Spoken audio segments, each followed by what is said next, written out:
नमस्कार, सुप्रभात आप सभी लोगों को। मैं भैरव मेवारी अवेगनी डिफेंस एकेडमी हल्द्वानी से एक बार फिर से आप लोगों के बीच में आज मैं लेके आया हूं आपके लिए टॉपिक जो लेके आया हूं मैं लेके आऊँ स्थानीय स्वशासन। मैं आज बताऊंगा स्थानीय स्वशासन क्या होता है और इसके बारे में आपको डिटेल से जानकारी देने वाला हूं।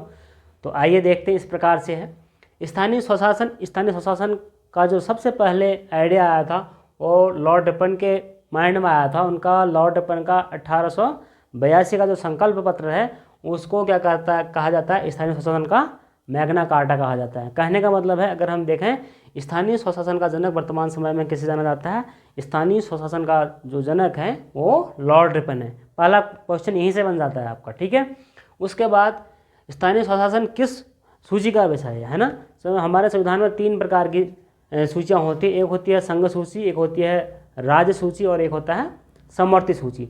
तो जो स्थानीय स्वशासन है ये किस सूची का विषय है, राज्य सूची का विषय है, जिसमें 29 विषय शामिल हैं, ठीक है। और जनरल सी बात से हम देखते हैं, और स्थानीय स्वशासन में जो हमारे पास अगर हम इसकी बात करें तो ये 2 टाइप का है जनरली। पहला है पंचायती राज प्रणाली और दूसरा है नगरीय स्वशासन प्रणाली। पंचायती राज प्रणाली यानी कि पंचायत स्तर पर है ना, ग्रामीण क्षेत्र में जो आता है वो पंचायती राज प्रणाली आती है और ग्राम स्तर पर। और नगरीय स्वशासन प्रणाली जहाँ पर नगर का क्षेत्र होता है वहाँ नगर निगम होता है ना, तो वो होता है नगरीय स्वशासन प्रणाली, ठीक है। अब बात करते हैं कि कब ये सबसे पहले इनको संवैधानिक दर्जा कब मिला, किस संविधान संशोधन के द्वारा इन प्रणालियों को बनाया गया। तो इसका द्वितीय पॉइंट ये आता है कि बलवंत राय मेहता समिति की सिफारिश पर सबसे पहले स्थानीय स्वशासन और पंचायती राज प्रणाली को बनाया गया। उस कमेटी के आधार पर इसको बनाया गया। लेकिन इसका सबसे पहले जो पंचायती राज प्रणाली का प्रारंभ किया गया था वो 2 अक्टूबर 1959 में राजस्थान के नागौर जिले से प्रारंभ किया गया था, है ना। तब प्रधानमंत्री पंडित जवाहरलाल नेहरू थे, ठीक।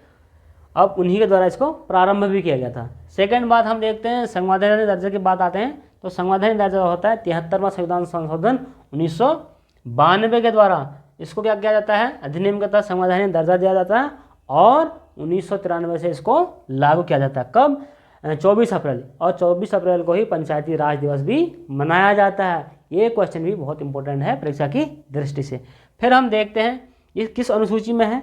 जो हमारे पास पंचायती राज प्रणाली है ये संविधान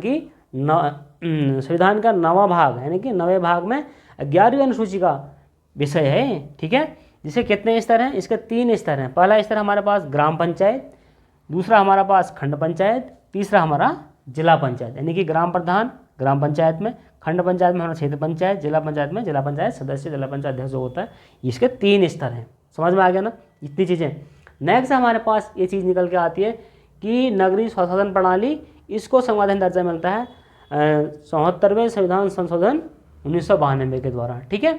और लागू कब होता है, लागू होता है 1 जून 1993 में। कहने का मतलब है हमारे पास नगरीय स्वशासन प्रणाली और पंचायती राज प्रणाली जो है वो वर्ष 1993 से लागू हुए हैं, ठीक है। और लेकिन इनको दर्जा कब दिया गया था, 1992 में दिया गया था। 1 जून 1993 के द्वारा स्थानीय नगरीय स्वशासन प्रणाली का शुरुआत हो गई थी। लेकिन इसके भी ये किस अनुसूची में है, हमारे संविधान में मूल संविधान में हमारे पास 8 अनुसूची थी, लेकिन बाद में 4 अनुसूचियों को फिर जोड़ा गया, ठीक है।